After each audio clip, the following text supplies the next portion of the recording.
I've had many solo dance parties where I just cry and pump up the music and just let it out, because you want to stay strong for everybody around you. And so when you do need to release, like, I'm a big believer, like, you got to let that stuff out so it does not sit and fester in your body and grow into something that can harm you. So I want to talk a little bit before we get into our guest interview today, which I'm really excited to bring on. I got a chance to meet her in Michigan at an event that I had to go to last year. And her story really resonated with me. And so I asked her if she'd be willing to come on and share the work that she does. She's also a caregiver. Her spouse is not battling one diagnosis of cancer, but two. So he got through one session of cancer, a different type of cancer, went into remission, and then within a year was diagnosed with another type of cancer, a carcinoma. And so she really understands this idea of being overwhelmed with life stressors. And she has got an amazing philosophy, but it's also the work that she does that has really prepared her and helped her navigate this. We're going to jump into that in a minute, but I wanted to share with you my friend, Scott Hamilton. And I say friend because he's taught me a lot and he's always connected to me. He sends me messages when I need it most. I'm able to reach out to him and ask him questions, about faith or journeys. He's always willing to share his insight and his inspiration with me. And he's really taught me a lot. And he posted something a couple of months ago, a few months back, on his Instagram page where he quoted somebody else that had said something to him when he was talking about his career as a professional skater, ice skater, figure skater, then becoming a leader, and a mentor within the field. And he said this, he said, "You can only be considered great in anything if you leave it better than it was before you arrived." And that really stuck with me because the work that I do, this work that has found me, I did not find this work, and many of you will have noticed that we have a brand new website. The podcast is a piece of what we do, but Right Life Media has taken on a life of its own. It's become so much more than just a podcast. It is a philosophy. It is a mission. We are on a mission to bridge the gap between the patient population, the patient community, and the oncology and biotech and clinical trial industry. So, the storytelling in the media that we do is so much bigger. And sometimes we get to do fun stuff, like when we got to do the Hallmark premiere.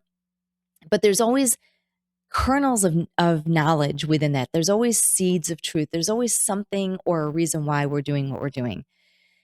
And it's really taken on a life of its own, but it's a career that found me.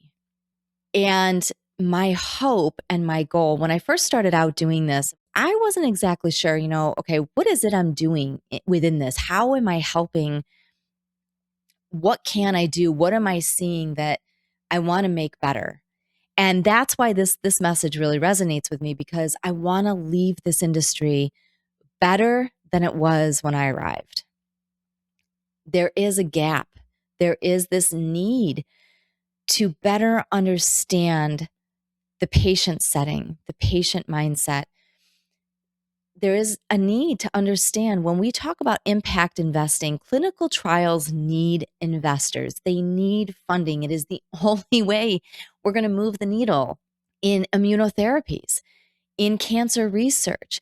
That can't be on the back burner if we want to leave this world, this cancer, unfortunately, all these cancers better. If we want to make them better than they were when we arrived, the only way to do that is through research and clinical trials. And we can't do that without funding.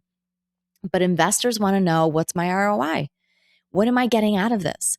What am I going to see my return on the investment? And it's the need to help them understand that it's not immediate. It's not right away. This is what this looks like being part of this industry. This is your reward. This is what you're going to see. This is what you're going to get. This is how fulfilling it's going to be. However, this is where we need to go to get there. And that's just a piece of the puzzle. There's a whole pie in this picture. And part of that is the patient population. The other piece of it is the oncologists and the surgeons that are involved and the radiologists that are involved. You're all part of the team, but you're also the front line of defense.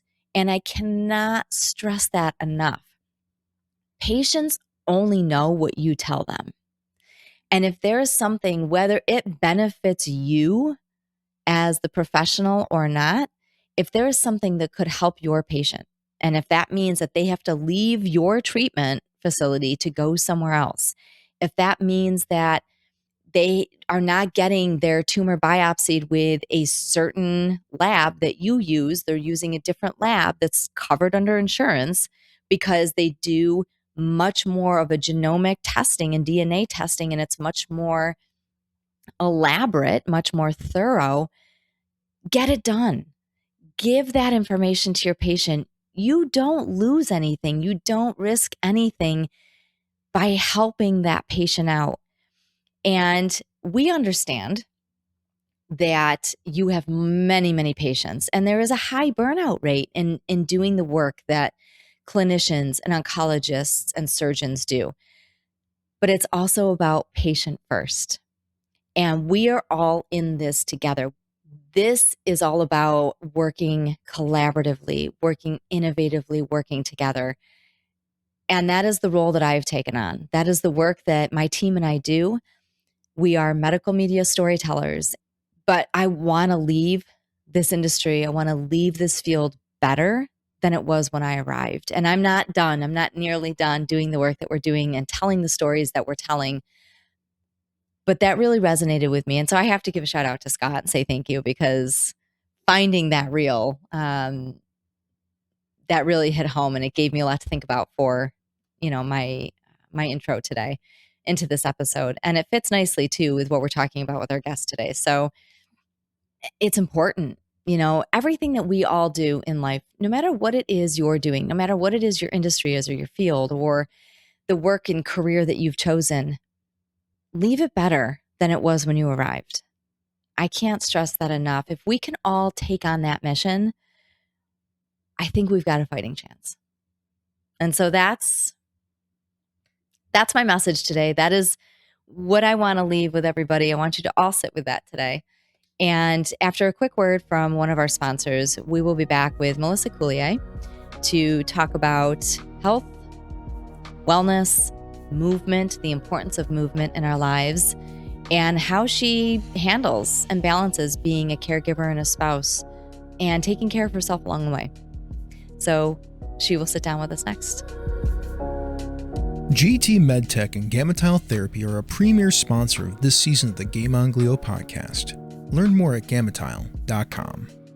Cortana Pharma is a premier sponsor of the Game On Glio podcast, developing highly targeted therapies for brain cancer. Learn more at cortanapharma.com. We're back. We have another amazing episode today. As I stated at the top of the show, we have a truly wonderful guest that I got a chance to meet in Michigan this past year for a gorgeous fundraising event that we had for New Day Foundation for Families. And her story really captured my attention, I guess is the best way to put it, for a multitude of different reasons that we will get into later in the interview. But I would like to start by introducing her. We have with us today Melissa Coulier, who is the founder of Recess Club, a movement that helps people reconnect with nature, community, and themselves. She's also the co-founder of Live Well, Lead Well, a wellness platform empowering leaders to live healthier, more intentional lives. Can't state that enough. That is something we're going to dive into today. And she currently serves as the Chief Brand and Wellness Officer for awaremarket.com, which is a curated marketplace for non-toxic products, helping people live cleaner, healthier lives. So, Melissa, thank you so much for joining us today on this very treacherous weather day. Yeah, the wind's a little intense, but I'm so happy to be here. Thanks for having me. Thank you so much. I want to dive right in because a lot of what you do has captured my attention. for many different reasons, a lot of which stems back to the fact that I am very much obsessed with movement, nature, grounding, really being connected to the environment around me, because I feel like it's so balancing. And this is Mm-hmm. something that you put a lot of focus and attention on. So you do a lot with fitness as part of your business. And, with Recess Club, with Live Well, both of these have elements of nature, being outdoors. Tell us, a bit about how this works, like how this came to be for you, and why is movement so important to health and wellness when it comes to longevity and aging. How does all of that get incorporated? Wellness in general is such a it's a big, vast, wide topic, right? But movement itself inside of that has so much to do with our health and building a strong, resilient foundation for our body. I think exercise class in general has gotten this reputation of, I want to look a certain way rather than I want to feel stronger, resilient, and able to get through life as long as possible, right? And as strong as possible, letting that body lead you into all stages and phases of life. And so I really wanted to get back to that. Take away the perception of what you should look like and more focus on how do I feel in my body. And that all stemmed from my own personal journey. I battled lupus for many, many years. And I was so obsessed with the exterior. How do I stay thin? How do I, Yeah. follow this regimen and this diet rather than do an investigation of what's the right movement for my body? I was over conditioning. I was doing HIIT classes that were too intense for my system. And when I started to slow down and I really focus on intentional movement and movement that brought me joy, because end of day, that's sustainability, right? Yeah. We want to feel good about what we're doing. It shouldn't feel like an additional part of our to-do list and this work component. And Mm-hmm. so when I kind of discovered the different modalities of movement, what helped shape me feel the best in my body, and then what was bringing me joy kind of changed everything. And that's where I really love leading people through movement that does those two things. How Mm-hmm. can we build a strong, resilient foundation for your body? Because we're Mm-hmm. also bio-individually different. Yeah. No two movements are going to be the exact same results for anybody. And then what's bringing you joy? Again, we all have that different answer for that. I think that's really crucial to bring up. And I don't think I've ever really taken a step back to think about different classes, exercise classes, and what that actually looks like. And I know that you're also, the instructors are trying to fit in a certain amount of movement and exercise within a very short time frame because it's a class. And I've noticed over the last year, I'm very athletic. I've always worked out. Mhm. I've always played sports, but I've had multiple injuries during certain classes. And I've had to take a step back and say, okay, why? Like, even when I'm doing something like reformer Pilates, I ended up having this very unique injury near my knee Mhm. just because the movements weren't methodical. They weren't conditioned and set up specifically for me. I wasn't mindful of the movements. I was working through the class and trying to keep pace with what everybody else was doing. So it's interesting that you mentioned that, and finding a way that movement works specifically for each of us individually. And just removing the pressure of what you're saying, right? Like Yeah. remove the pressure of if you're in a class because you enjoy that class, also take note, like listen to the cues of your own body. Yeah. You don't have to work through something. You should work with the movement. And so that's just a really valuable component to honor your body and its cues. And Yeah. it's okay if it's different from the rest of the class. That seems to go along with so many other things in life. you know, work with, not through, Yeah. kind of move with the moments of life and with the journey that you're on instead of fighting against the current. It seems to be Yeah. that's kind of the theme. And that makes so much sense because it fits with everything else, that we do in life. And this idea of pushing a path through instead of moving with whatever Mhm. journey we're on in that moment. So Mm. that's so crucial, I think, for all of us to be mindful of. But Yeah. you also incorporate nature, Hmm. especially through Recess Club, which I really wish we had something like that here where I live. We don't. They used to do some outdoor yoga classes like over in the woods and stuff like that, and they don't do that anymore. But you incorporate being out in nature quite a bit into a lot of the things that you do. How do you feel that it helps you in your own life's journey, and why do you feel that it's so important to have that element in our lives? Well, nature is an ultimate healer. Yeah. It's the fastest way to reset your nervous system to get back to a deep exhale and feel grounded in our bodies, right? For me, nature's always been extremely healing. And I think it's just from the way that I was brought up. I was born and raised in Montana, so Mhm. lots of land. And my father was a lumberjack and logger, and so in the summers we'd spend our summers in the woods Mhm. on his job site. And so I had a lot of time for play, to use imagination. Obviously, during that time, there was no screens to rely on, and so my siblings and I would come up with games or figure out certain hikes or just have free imaginative play. And I think that now more than ever as an adult, I'm starting to crave that again of Mm. like, what does it look like to just be creative outside of the influences that we're so inundated with? Mhm. Like, what does it really mean for me internally to be able to pull joy? Am I Mhm. thinking that I should have joy based on other people's perception of joy? But Mhm. really, like, trying to figure out, like, what does that mean for you internally? And I think that the quickest way to find those answers are by being in nature and still, when you don't have the influences of everyone else's thoughts and perceptions of you should, you need to, or all of those key phrases and terms that we see so often on Instagram or through Yeah. other social media platforms or in conversation. You also lived in Yellowstone National Park for a while. And so I don't know if you lived there, if you guys visited there quite often when you were Mhm. younger. When we were younger, speaking for myself, I mean, I didn't even have a cell phone until I was in my late 20s. We had one TV.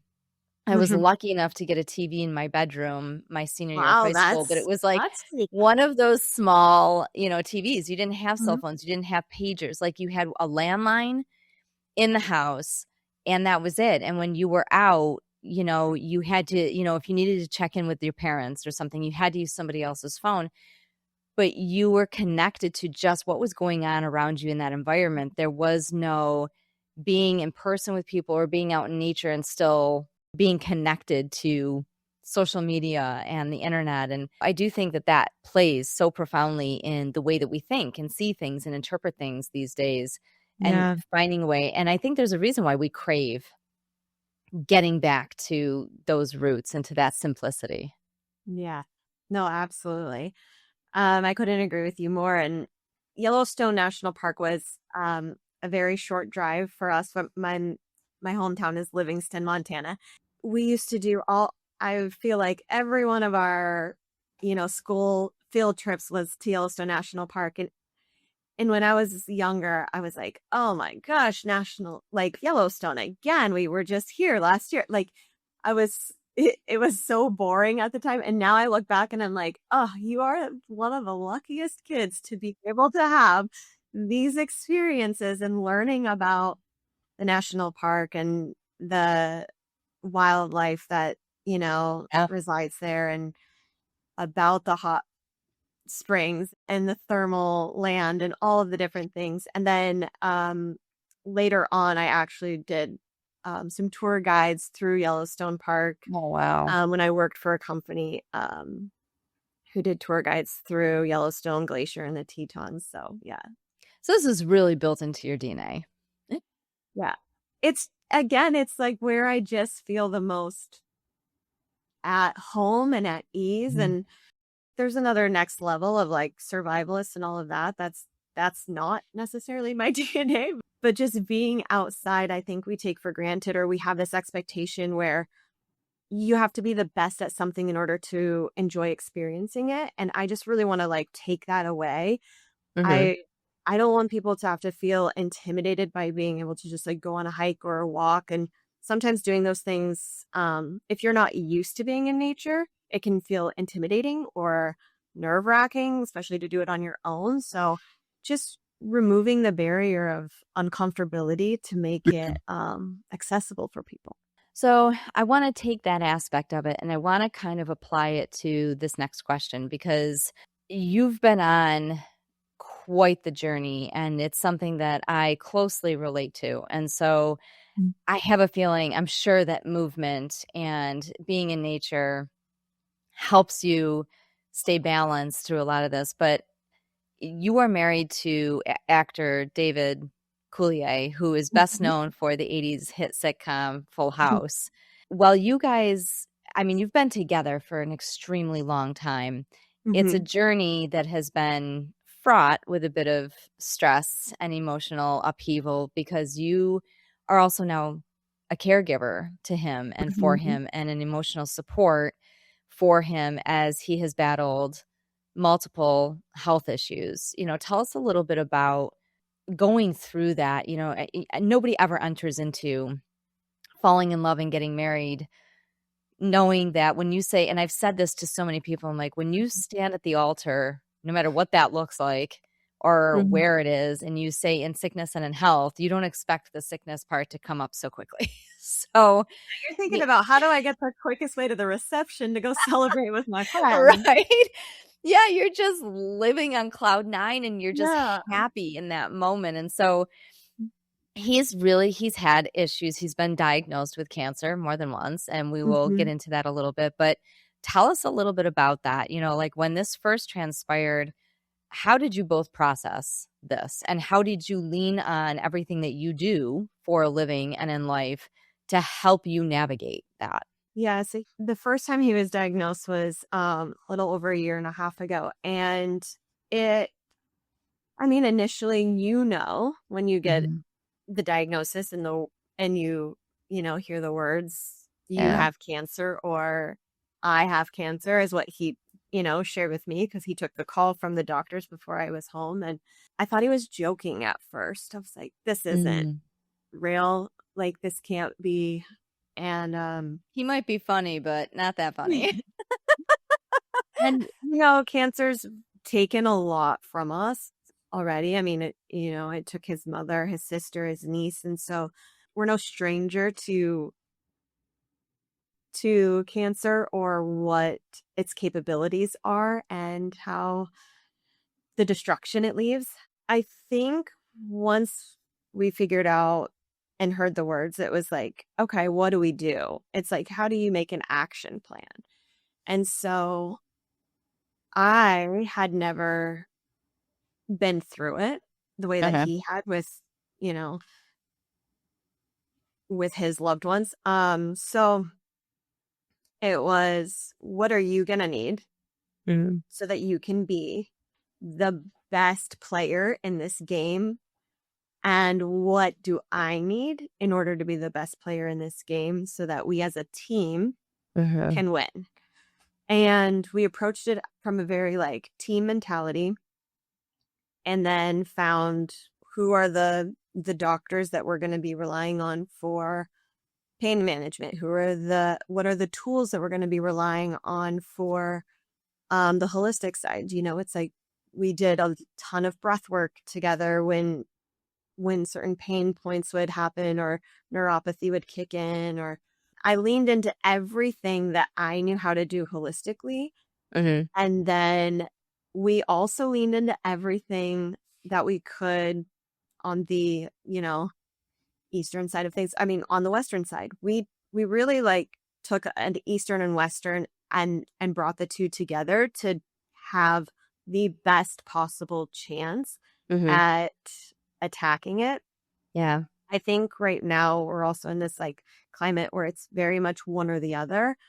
I'm very passionate about it's a yes and situation because I mean, there's a lot of good from both sides, right? Yeah. We do need to rely on the modern medicine that's come into the picture, but if we're able to also add components of red light therapy to help on a cellular level, to help, you know, with the nutrition side of things, we were told there were no restrictions, and that's where I was like, that's that part Yeah. we're gonna rely on on Yep. a different set of people. So, my business partner Melanie is a holistic nutritionist, and so between her and I, we came up with a game plan on how to nourish him the best possible way that we could, so that his system was really resilient and could build a stronger immune system going through everything. I'm not going to lie though, sometimes, you're doing all the things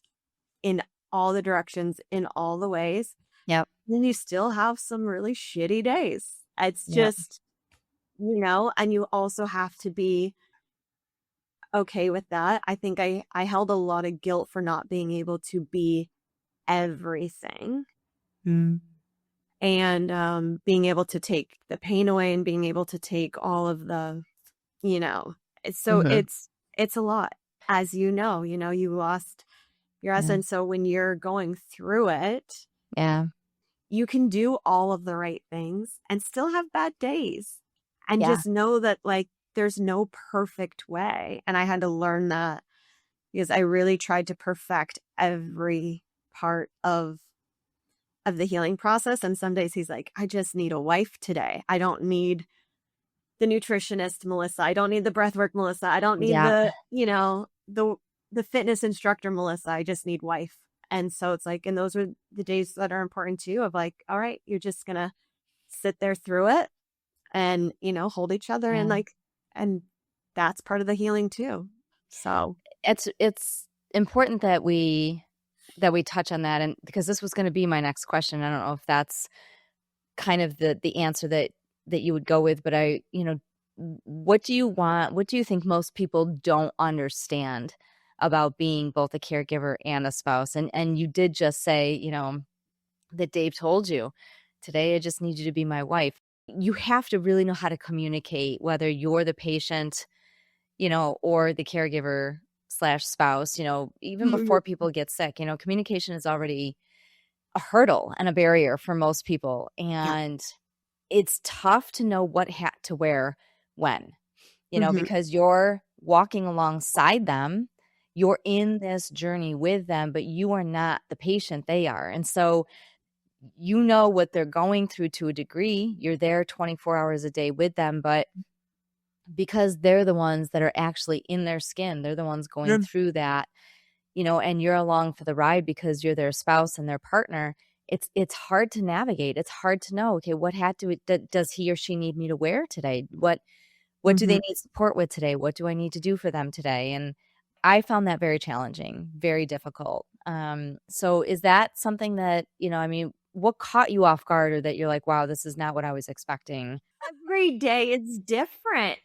And everyone can kind of, we had a lot of people, thankfully, who just had this outpouring of love. And with that, Dave being a public facing person, we had a lot of people reach out of like, hey, this might happen, or this could happen, or this could happen. And so we had a lot of knowledge going in, but until it's happening to you, Uh-huh. and behind closed doors and in those moments, man, it's totally different. It throws you in ways you had no idea. And a lot of days it's just constant whiplash of trying to keep up with the next symptom, or the next reaction, or the next test diagnosis. Like, it's a constant, ever evolving process. And there's no way we could have gotten through everything that we have without communication.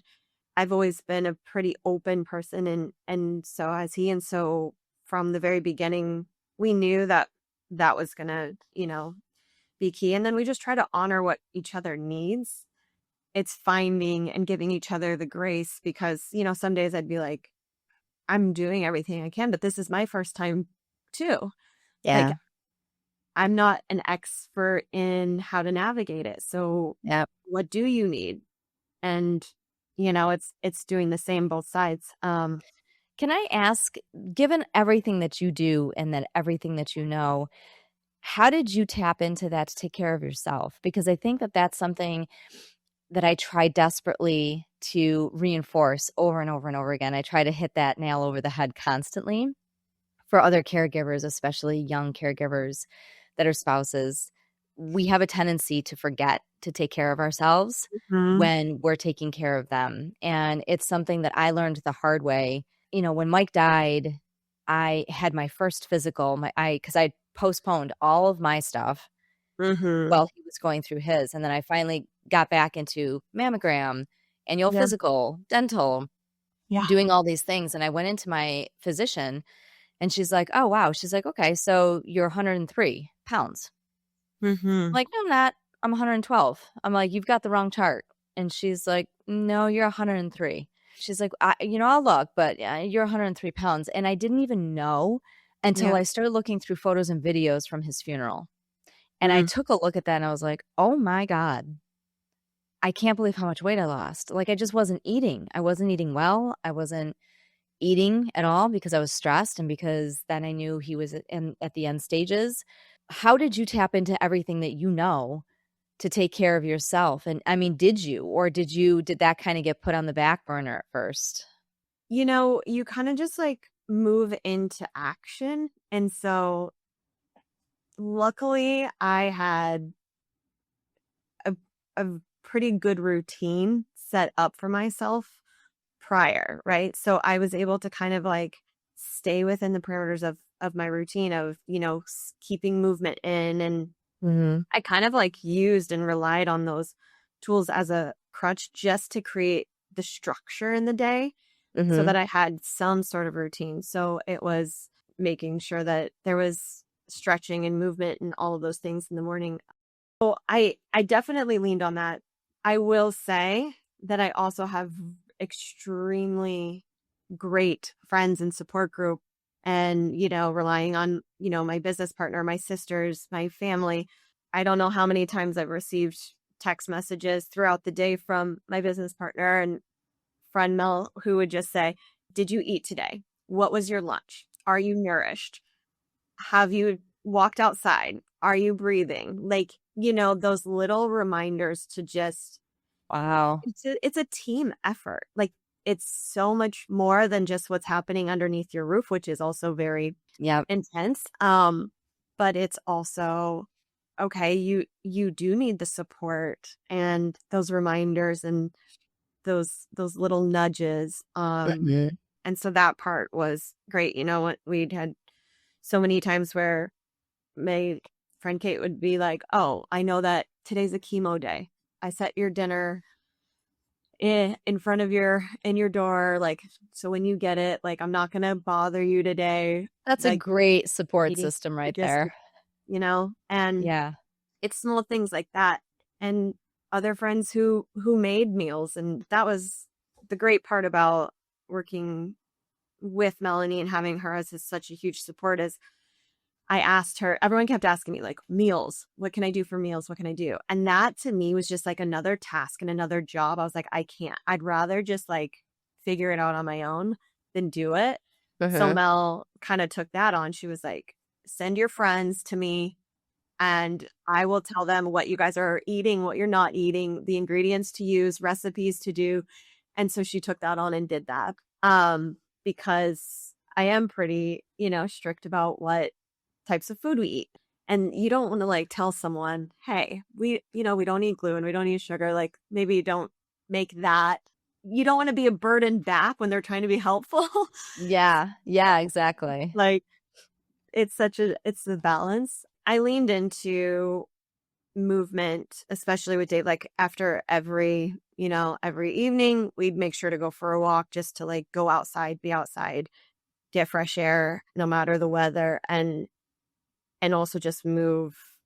I've had a many solo dance parties where I just cry and pump up the music and just let it out, because you want to stay strong for everybody around you. And so when you do need to release, like, I'm a big believer, like, you got to let that stuff out so it does not sit and fester in your body and grow into something that can harm you. let's transition that into where you guys currently are, because he Yeah. got through that first diagnosis Mm-hmm. and went into remission, was doing okay. And then he gets hit with another cancer diagnosis, completely different cancer. Mm-hmm. How have you guys navigated that? Because that's overwhelming when you're like, okay, we can Yeah. celebrate. We're through this. We've gotten there. We've done it. And now all of a sudden, oh my God, no. Okay, we're back in this. Yeah. It's defeating. It's depressing. There's a lot of emotions that happen. And then the other side of that is you still have to put one foot in front of the other and move forward. So the radiation definitely, the second cancer really took us in a different direction because it was radiation and it was every single day. So that so my routine and my wellness went out the window for that season of life. Because we had to, drive downtown every morning, 6 a.m. Yeah. so that he could go get radiation. And that's a season of life. I don't feel like it defines me. What I would do is I would make sure to just walk the steps. Like while he was getting his treatment and in the radiation room, I'd walk the steps, I'd walk the hospital, and I'd keep my body moving because there's also something in that waiting that also allows like emotion and things to just start to build and get stuck into places within your body that need released. And so I tried to move more than I sat, always. Where is he now in his treatment? Is he doing pretty well right now? Is he on the chemo phase of his treatment? He's done with chemotherapy and radiation. He's post radiation right now. It's just it's a slow, painful climb because he was treated for carcinoma, which is in the neck, and the radiation really did a lot of damage to the neck. So, it's a slow healing process to talk, to eat, to do a lot of things right now. But and I think that's when you're done with treatment, you kind of expect, oh my gosh, we're going to get better and things are going to like improve every day. And when they don't, that can kind of like be a little heavy. As cliche as this saying is, it is so true that this too shall pass. And it's all about being patient. And again, just like honoring what your body needs. If it needs space to heal and time, giving it that. Yeah. I think that's something that's very teachable for this moment, especially when you're talking about rare cancers, hard cancer diagnoses. It is a lesson in patience. When treatment is done, you don't rebound. Right? It doesn't matter what type of treatment you've had. You really don't rebound right away for any of it. No matter what cancer it is, the radiation, the chemo take a toll. It takes the body a while. It's just like having a massive physical injury or you having a massive surgery. It takes weeks or months. I know somebody who recently had a hernia surgery. Yeah. They thought they'd be better after 6 weeks. Fit, young, doing well, bounce right back. Nope. 3.5 months, if not more, because the muscles all had to repair themselves and reattach. And I think we take that for granted, that understanding that the body needs to heal, it needs to repair, the inflammation has to go down. Radiation and chemo, there's necrosis, there's scar tissue that builds up, and you have to work through those. The body is crazy resilient, and that's the thing. We just have to trust the process. And as human beings, we are so bad at that. We want to control the narrative and the outcome, and it just does not work that way. And we're also in a time where everything's a quick fix. You don't like something, you don't like an appearance, you take a pill for that, have a surgery for that. Your health's not an Amazon overnight delivery. It truly is something that you have to continually feed and work at. I mean, it's your whole life journey. It is not this like, all right, we're done and now we're all better. We can announce that, okay, he finished treatment and everyone's so excited. They're like, oh my gosh, you guys must be so excited. And that's so great. And congratulations. And all of those things are true. And the congratulations are welcomed and appreciated. And at the same time, two things can exist. It's still really hard. Yeah. navigating that aftermath. So yeah, there's still a grieving process that happens with the aftermath of it. And I love that you keep going back to that. You've said it a few times now, and it's something that I still go to counseling, and my counselor still says, this can be true and this can be true. You know, you can have this and you can have that. You know, two things can be happening at the same time. And you've said it a few times now, and this is a teachable moment because this is exactly what it is. It's not this or this. It's not this but. It's this and.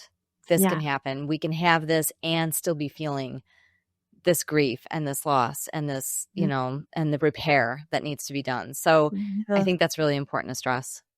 And it happens with all different situations. I mean, even look at women with, you know, going through pregnancy. It takes a lot out of your body. And then there's a lot of other things that are happening post having that child.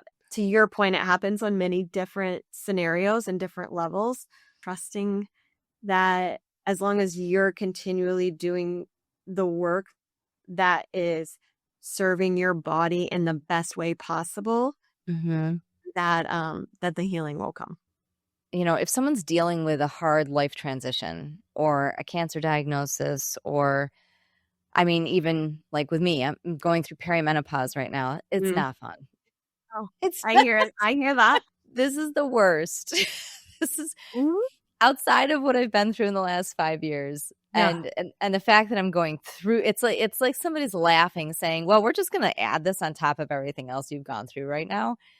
It's hard. It's hard, especially when you don't understand your body or you don't understand what's going on. How can people work through, you know, what's something that you would tell people to do to help them heal, to find balance? What's a good tip to navigate, no matter what it is or the circumstance that they're being handed? How can they work through that so that there is healing, that there is balance, that they're giving their body the best ammo possible to deal with whatever it is that's going on? First, everybody is different, but these three things I truly believe can make a huge difference if you're doing them for you. Nourish your body with real food. Stay hydrated, drink lots of water. The next is move more than you sit. Find joy in movement. We really do underestimate the power of movement and all of our hormones that come from movement with our serotonin levels and the endorphin boost. You get so much bang for your buck, so to speak, when you move your body, and it's free, right? Yes. Think about when you were a kid, like what were some of the things that you really enjoyed when you were younger? Like what are those things that you enjoyed doing and how you moved your body? Was it like riding a bicycle? Was it going and, you know, taking a walk and skipping rocks on a lake? Like whatever it is, it can be so simple, but just kind of entering the joy back into your life through movement. The last is reflect. Big believer in journaling and taking time for yourself, whether that's writing in a journal to get all of the things out that have been stressing you out, just taking that moment to just like completely brain dump everything. And it can look different each day, right? It can be a to-do list one day, or it can just be a complete therapy session one day where everything is left on the sheet of paper instead of in your brain. I'm also a really big believer in just taking moments of quiet, whether that's meditation in any sense or form. Sometimes that can be a walk without a podcast, without your phone, trying to disconnect for even 5 minutes a day.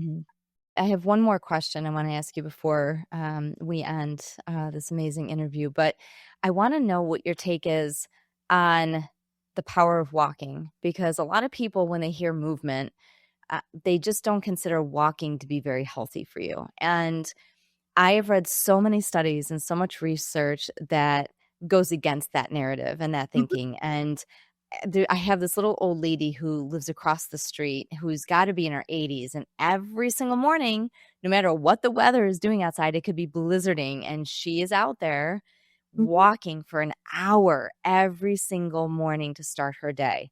Yeah. And I have to believe that there is something to that, that something as simple as walking as movement can benefit longevity and health and stress. And Absolutely. Walking is amazing for the body. I can't stress that enough. I mean, if you're going to choose not walking or Mhm. not doing anything because you don't think walking's powerful enough, Mhm. trust me, take the walk. The walk. I mean, you look at other countries where walking is their main means of transportation in Yep. and out of their communities, and Mhm. those are the individuals who have a longer life. I mean, Yep. walking is amazing for your heart health, Mm. amazing for clearing your mind.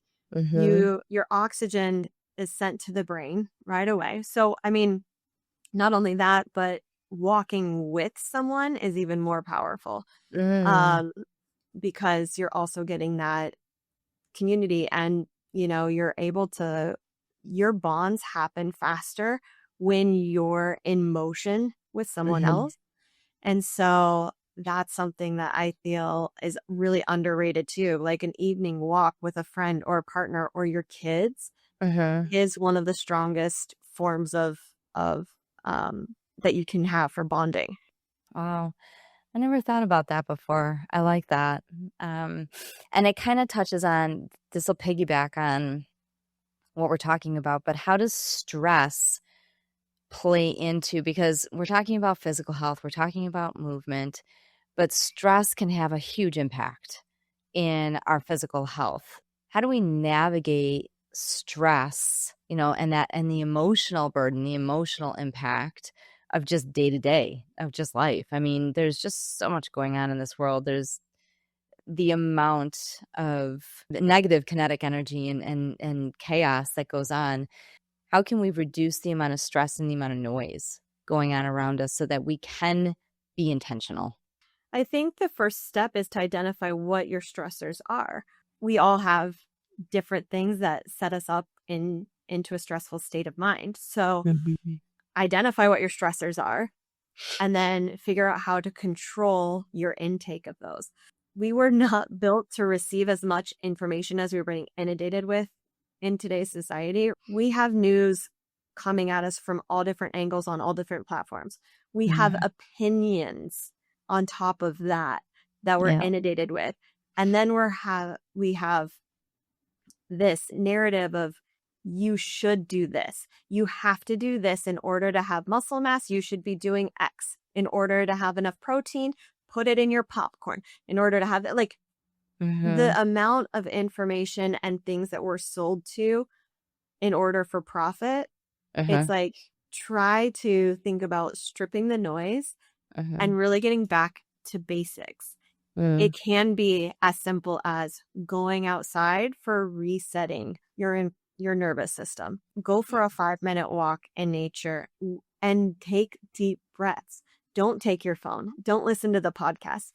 Try to disconnect from all of the stressors and all Uh-huh. of the noise that we do receive. And I Yeah. think that we really undervalue very simple, doable, free tools to us. Walking outside and taking a few deep breaths, the Yeah. fact that that can help our nervous system Mhm. in such an impactful way, Yeah. we're like, that can't be that easy. It is So, that easy. so we go and we're like, we need a day at the spa and we have to pay $300 for a massage and we have to do X, Y, Yeah. and Z. All of those things are great. I'm not negating that those are like beautiful treats, but it's not a necessity in Mhm. order to get back to, you know, a comfortable base level.